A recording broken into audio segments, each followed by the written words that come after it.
Alright, so I come home from work today and pop on YouTube real quick and just see what's going on there. Try to get my fill in there. And the first video that I'm seeing that's been uploaded is from Agent42Q talking about Astro City. He's reviewing a trade. I think it was Volume 3 of Confessions. Now, as soon as I saw this, I was like, oh, okay, you know, he's either going to like it or not like it. And the things that he pointed out really surprised me. To a certain extent, he ripped it up, but let me, just get this out there real quick. Totally respect his opinion. Totally respect that, the reasons he had that he didn't like it.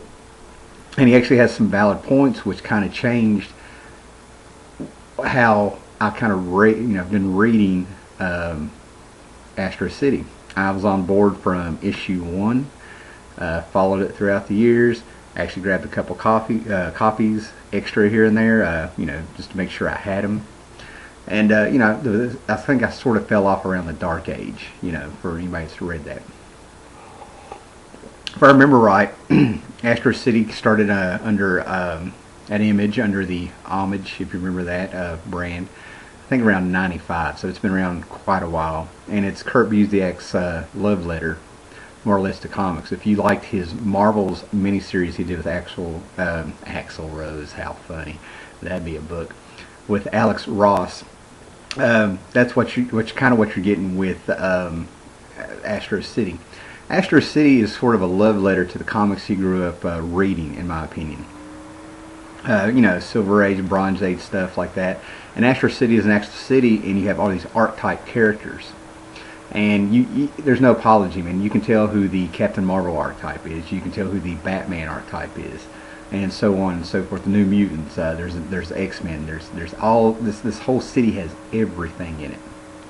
But the magic of Kurt Busiek's Astro City is that every story is told from a point of view. Now, the point of view in the very first issue was Samaritan, and you knew that was the Superman type character. And he even played homage to how they used to color Superman's hair blue because of the palettes they had in colors. So we have a character, Superman used to have blue hair. Well, Samaritan actually does have blue hair. Little nods like that to the history of comics. And that's what I never really thought about with Astro City. An excellent piece of literature, of a book. There's a couple ways to read it. You know what was going on in history when the book was written and what the author's trying to say with this story. I'm not really into those. And there's a few other ones, maybe 2 or 3 other ones, but the other one that gets me is that I like the books that stand on their own. The literature that stands on its own is a complete piece of work. An example of that would be Watchmen. Okay, everything you need is in there, beginning, middle, end, fleshed out, interactions with characters, stuff like that. But then we get to Astro City, and this is why I enjoyed the book, and I knew what he was doing, but it was just not a concept that I'd ever thought about for people who had not read comic books for a long time and through the ages and stuff. Astro City touches on events in comics that we all know what they are just from reading the comics. How many times have we seen Daredevil or Spider-Man grab an old man out of a burning building and save them and fly off and sit the old man down? Okay? Point of view of telling these stories that we've read over the years is what Astro City is all about. So you actually got to have a history experience of reading these older Marvel and DC books, because you automatically see what's going on. The big thing that the reason I'm going through all that is because the big thing that Agent42Q said that stuck out to me is that he said that there was events. There's an alien invasion in the story. Go watch his video. He goes through the whole story. And I could tell, at first I did assume he was just missing the point, and then I realized he was right. New readers, people who probably read comics in the 90s and on up, and maybe the younger guys that are reading comics and stuff like I'm Ancient, no wonder they can't enjoy it, because that's a lot of books to go back and read and pick up. You had to read Spider-Man, with Gary Conway issues, and the Stan Lee issues, and the Ross Andrew artwork, and and stuff like that. That's kind of what they're paying homage to. You don't get the in jokes or the homages in there if you don't know these characters, these little stories that happen through the comics. So if you're an older comic book collector, have been doing this for a long time, like some of us do, this is for you. You had to pretty much read the comic books that Kurt Busiek read growing up, and that's why I was able to recognize things. And I'm gonna give you an example. There's little things that I appreciate that he did. First of all, to give you some reference, which I should have done from the get-go, this is Astro City, the Volume 1 that came out, and it was issues number 4. Okay. Make sure I got them in order. Number 5, number 6, and number 7, and number 8. And right off the get-go, I don't feel I have to do this in any kind of order because I refer you to Agent42Q's where he goes through he fleshes out the story. This will probably be like a DVD commentary if as long as I can hold out here, because I'm doing this completely by memory. But the story ends with sort of an alien invasion, and Agent42Q was right from his point of view with what I'm assuming is his reading experience. I don't know him, and I'm not going to assume anything. But this is just my reaction, to anybody who maybe picked it up and just read it, was that they didn't flesh out the alien invasion. It was out of left field and stuff. If you go back and look at comics and stuff, what Kurt Busiek does is that he stays on the point of character, whether those characters are dry or anything. You're seeing that comic book stories we've seen dozens of times, like an alien invasion, and he doesn't waste time showing us the alien invasion. He doesn't waste time showing how the aliens invade and everything like that, because we already know it. We've seen it in comics, so we can just pass it up. We can fill in the gaps with stories we've read before, and that's what I always thought was cool about Astro City. I didn't need to see that. There's a panel in here where a character named Crackerjack, again by memory here, is saving an old man from a burning building. And Crackerjack has like a baton that could be compared to Daredevil's baton, and he's kind of a jerk. He's kind of like Spider-Man, but just not that funny. He comes off real obnoxious and stuff. And he saves this old man, and he's swinging down, man, shades of Daredevil, shades of Spider-Man. And we've seen him save old men before. But in their comics, they would set them down, and they would go on. This is just somebody they rescued. Well, we kind of stop here, and Kurt Busiek puts a little twist on it. He just saved the alien who called down an invasion. Okay, he got info on I'm sitting here going, that's genius. How many times can we now go back and read those comics from way before and be like, oh, there was more to that character, or it could have been, genius. Another thing he pointed out is Altar Boy comes to the big city, and it's almost like a rock and roll story. Okay, goes to L.A., gets off the bus, has his guitar, he wants a piece of this action, everything like that. I think that's what was happening, and so he wants to break into the hero biz instead of the music biz. That's how I interpret it. And one of the first things he does is that he uses his head, and he ends up being a waiter at a couple places. He hits a bar where you have think of economic classes. He hits a bar where you can look in the bar and you can see the Punisher types and the grim gritty types. These guys that don't have a lot of money, they live underground. Well, it's like a biker bar.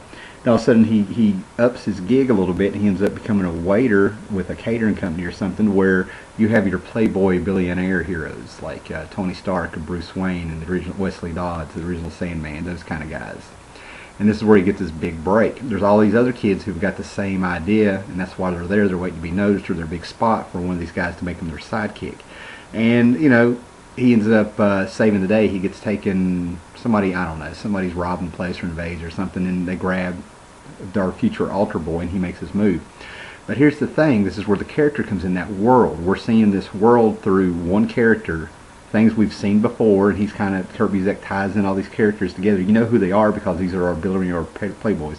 But he makes a move, impresses everybody, takes down the guy, ends up getting his gig as a sidekick. And all the other waiters are there who have been there for months and months and months, are mad as hell at him because they've been waiting for their chance, and this guy gets it his first time working, or something like that.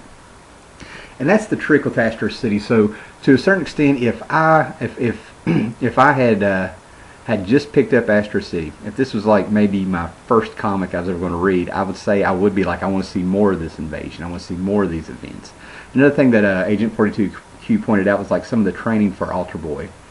Kurt Busiek didn't show it because if we've read Batman and Robin back in the day and everything like that, we've seen the training, we know what it is. Our mind fills in the gaps with the stories that he's paying homage to. Now, that's a big thing. Kurt Busiek is not ripping off anybody. It's just a point of view of these stories that he's doing, and he makes it their own. Him and Alex Ross get in here and do these character designs, and we know who's who. We know who the first family is of the Fantastic Four, but everybody gets their shot at their little story and stuff. So that's just it. I mean, I can absolutely understand picking this comic up and kind of being lost or wanting to see things and not understand what Kurt Busiek has done. So, unless you're a comic book fan, you're see, I'm still putting this in a really bad way. Unless you have read dozens and dozens of comics around the time Kurt Busiek did while he was growing up, or backtracked and was a real fan, you're not going to be able to fill in the gaps that Kurt Busiek doesn't show. I absolutely agree. If I'm going to read a story, I want to see the alien invasion. But with the way Kurt Busiek is approaching these stories and the way he's crafting these stories, we've already seen it, and he's not wasting time on that. It's just kind of a different view of stories that to a certain extent have become cliched. So to me, he's breathing life into these stories. He's taking what's been there before, and this is a comic book, and this is awesome when you get in there. Other stories that he's touched on, let me see what pops in my head, is like a reporter really trying to report this great big huge battle with these alien shark creatures from another dimension. And it breaks down about being a writer. He tells this grand story of all these heroes coming together like a big team up, almost like a crisis if they don't get this. But what happens is when you come down to having to prove what the story is, the editor kept sending it back. How can you prove this? What do you mean this guy, the gentleman popped up and he fought this, and then we had the Hangman coming up, and the Hangman's this big mystical creature. So what it all came down to is that his great big grand story, which might have been like Crisis on the Infinite Earth report and got him a Pulitzer, ends up becoming about a shark found in a subway station, because that's all that's left is a shark. That's all the proof of journalism. There's a story about what it's like, why people still live in a city like Astro City. Astro City is bright and kind of Silver Age, but over here you got Kirby Mountain, where all the mystic and hauntings go on, and you got your little, back alleys over here and stuff, where you got like these new mutant, kind of teenage heroes and stuff going on, and all these battles all the time, and all these alien invasions and dimension. Anything that's ever happened in comics has happened in Astro City, or is going to. And he writes a story about somebody who's just moved there, and he thinks it's crazy, and he's there's pieces of concrete and buildings falling to the ground, and there's a fight breaking out with him right there beside of him. And why do they live there? Well, everybody comes out, and there's a community of Astro City. It's the people that live there being inspired by the heroes there to keep the community going. The heroes go out here and protect us, so we'll take care of everything else. They come out and they all start rebuilding, and they're smiling. So I mean, there's a lot of good points about Astro City. But I just never really thought about if this was your first comic, would it hook you? And apparently I think no. I think it might make you interested, or you may never read Astro City again. So I just want to get out there. So that's a video reaction. All the respect to Agent42Q and stuff. It's kind of made me think a little bit there, because I've been an Astro City fan for years. But it's kind of cool to get a little see what it's like for somebody else to read it. So, all right, thanks a lot.